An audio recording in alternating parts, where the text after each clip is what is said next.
High বন্ধুরা, আমার অমৃত সন্ধানে আমি আবার চলে এসেছি একটা নতুন রিডিং নিয়ে।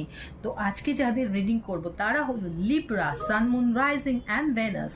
তো লিব্রা বন্ধুরা, এটা সিঙ্গেলদের জন্য। তোমরা যারা সিঙ্গেল রয়েছো, চলো দেখে নিই তোমাদের লাভ লাইফে কি কি ব্লকেজ আছে, কেন তোমাদের লাভ লাইফ অক্টোবর মাসে হ্যাম্পার করবে এবং সাকসেসফুল হচ্ছে না।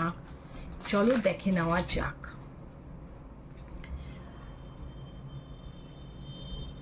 Libra, Sun, Moon, Rising and Venus, love life এর blockage.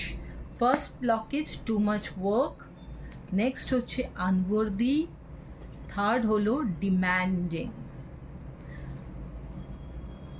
তো লিব্রা বন্ধুরা, আমি দেখতে পাচ্ছি যে তোমার অক্টোবর মাসে তোমার অনেক কাজের চাপ, কিন্তু তার মধ্যেও কিন্তু তুমি সময় করে তোমার প্রেমিক বা প্রেমিকাকে সময় দিতে পারো। কিন্তু আমি দেখতে পাচ্ছি যে তুমি এই কাজের অজুহাত দিয়ে তোমার প্রেমিক বা প্রেমিকা থেকে কিন্তু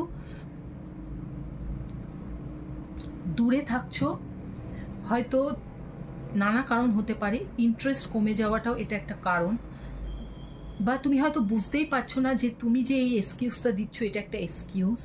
তোমার মনে হচ্ছে যে তোমার জীবনে প্রচুর কাজ, তুমি সামলাতে পারছো না, সেই জন্য হয়তো তুমি তোমার প্রেমিক বা প্রেমিকাকে টেকেন ফর গ্রান্টেড মনে করছো যে হ্যাঁ, সে তো অপেক্ষা করবে আমার জন্যে।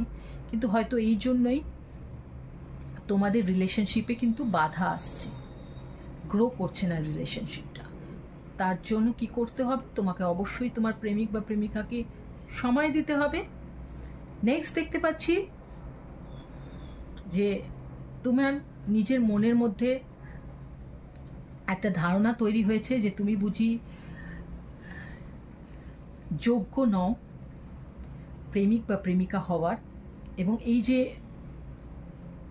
ধারণাটা, এটা কিন্তু তোমার লাভ লাইফটাকে অনেক বেশি নিচে নামিয়ে দিচ্ছে। তোমাকে এই বিশ্বাসটা রাখতে হবে যে তোমার জীবনে একটা দারুণ সুন্দর প্রেম আসবে এবং রয়েছে, এবং তুমি তার যোগ্য।